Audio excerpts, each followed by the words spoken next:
Hello, ഇപ്പോൾ ഈ തിളച്ച റെസിപ്പിയാണ് നമ്മളിന്ന് ഉണ്ടാക്കാൻ പോകുന്നത്. സിമ്പിൾ റെസിപ്പിയാണ്, വെണ്ടക്ക വെച്ചൊരു സിമ്പിൾ കറി. അപ്പോൾ ആദ്യം തന്നെ നമ്മൾ പാത്രം വെച്ച് കടുക് പൊട്ടിച്ചതിന് ശേഷം നമ്മൾ അതിലേക്ക് ചതച്ച വെളുത്തുള്ളി ഇഞ്ചി ആഡ് ചെയ്യുക. പിന്നീട് നമ്മൾ അതിലേക്ക് 2 തക്കാളി അരിഞ്ഞതാണ് ആഡ് ചെയ്യുന്നത്. തക്കാളി ഇട്ടൊന്ന് ജസ്റ്റ് ഇളക്കിയതിന് ശേഷം നമ്മൾ അതിലേക്ക് ഒരു 2 മീഡിയം സൈസ് സവാള അരിഞ്ഞത് ഉപ്പിട്ടിട്ട് ഒന്ന് വഴറ്റിയെടുക്കാം. നമ്മൾ ഒരുപാട് അങ്ങോട്ട് വഴറ്റുന്നില്ല, ഒരു ഹാഫ് കുക്കായാൽ മതി. അപ്പോൾ അതൊന്ന് വഴറ്റിയെടുത്തതിന് ശേഷം നമ്മൾ അതിലേക്ക് പൊടികളാണ് ആഡ് ചെയ്യാൻ പോകുന്നത്. അപ്പോൾ പൊടികളായിട്ട് നമ്മളിവിടെ മഞ്ഞൾപ്പൊടിയും മുളക് പൊടിയും മാത്രമേ യൂസ് ചെയ്യുന്നുള്ളൂ. അപ്പോൾ നിങ്ങളുടെ എരിവിനും പാകത്തിനും അനുസരിച്ച് നിങ്ങൾക്കത് ആഡ് ചെയ്യാവുന്നതാണ്.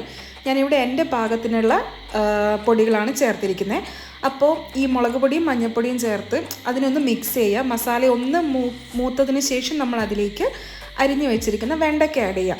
വെണ്ടയ്ക്ക ആഡ് ചെയ്തിട്ട് മൊത്തത്തിൽ ഇതിനൊന്ന് വെണ്ടയ്ക്ക ആ മസാല പൊതിയുന്ന രീതിയിൽ നന്നായിട്ടൊന്ന് മിക്സ് ചെയ്യാം.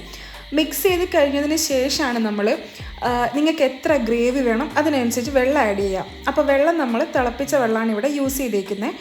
അപ്പോൾ ഞാനിവിടെ ഒരു 1.5 ഗ്ലാസ് വെള്ളം ഒഴിക്കുന്നുണ്ട്. കാരണം എൻ്റെ ആ ഒരു ഗ്രേവി എത്രയാണ് വേണ്ടതെന്ന് എനിക്കറിയാം. അപ്പോൾ ആ ഒരു പാകത്തിനനുസരിച്ച് ഞാനിവിടെ വെള്ളം ആഡ് ചെയ്യുന്നുണ്ട്. അപ്പോൾ 1.5 കപ്പ് വെള്ളമാണ് അപ്പോൾ ഞാൻ എടുത്തേക്കുന്നത്. അപ്പോൾ വെള്ളം ഒഴിച്ചിട്ട് നമ്മൾ അതിനൊന്ന് നന്നായിട്ട് തിളപ്പിക്കാൻ വെക്കണം. തിളപ്പിക്കാൻ മീൻസ് അതിനൊന്ന് നന്നായി വേവിക്കാൻ വെക്കാം. അപ്പോൾ അടച്ച് വെച്ച് നമുക്കൊന്ന് വേവിക്കാം. അടച്ച് വെച്ചൊരു 10 മിനിറ്റ് അത്രയൊക്കെ മതി. വെണ്ടയ്ക്കൊക്കെ വലിയ വേവൊന്നുമില്ലല്ലോ. അപ്പോൾ ഇതാ എണ്ണയൊക്കെ സൈഡിൽ തെളിഞ്ഞ് വന്നിട്ടുണ്ടാവും. അപ്പോൾ ഈ ഒരു പരിവാകുമ്പം നിങ്ങൾക്ക് മതിയെങ്കിൽ ഓഫ് ചെയ്യാം. പക്ഷേ എനിക്ക് ഗ്രേവി കുറച്ചും കൂടി ഒന്ന് തിക്നെസ് ആവണമെന്നുണ്ട്. അപ്പം ഞാൻ എന്ത് ചെയ്യുക, കുറച്ചും കൂടി ആ വെള്ളം ഞാൻ വറ്റിച്ചെടുക്കുക ചെയ്യുന്നത്. അപ്പോൾ നന്നായിട്ട് തീ കൂട്ടി വെച്ചിട്ട് അതിനൊന്ന് വറ്റിച്ചെടുക്കുക. ശ്രദ്ധിക്കണം, അടിക്ക് പിടിക്കാൻ പാടില്ല.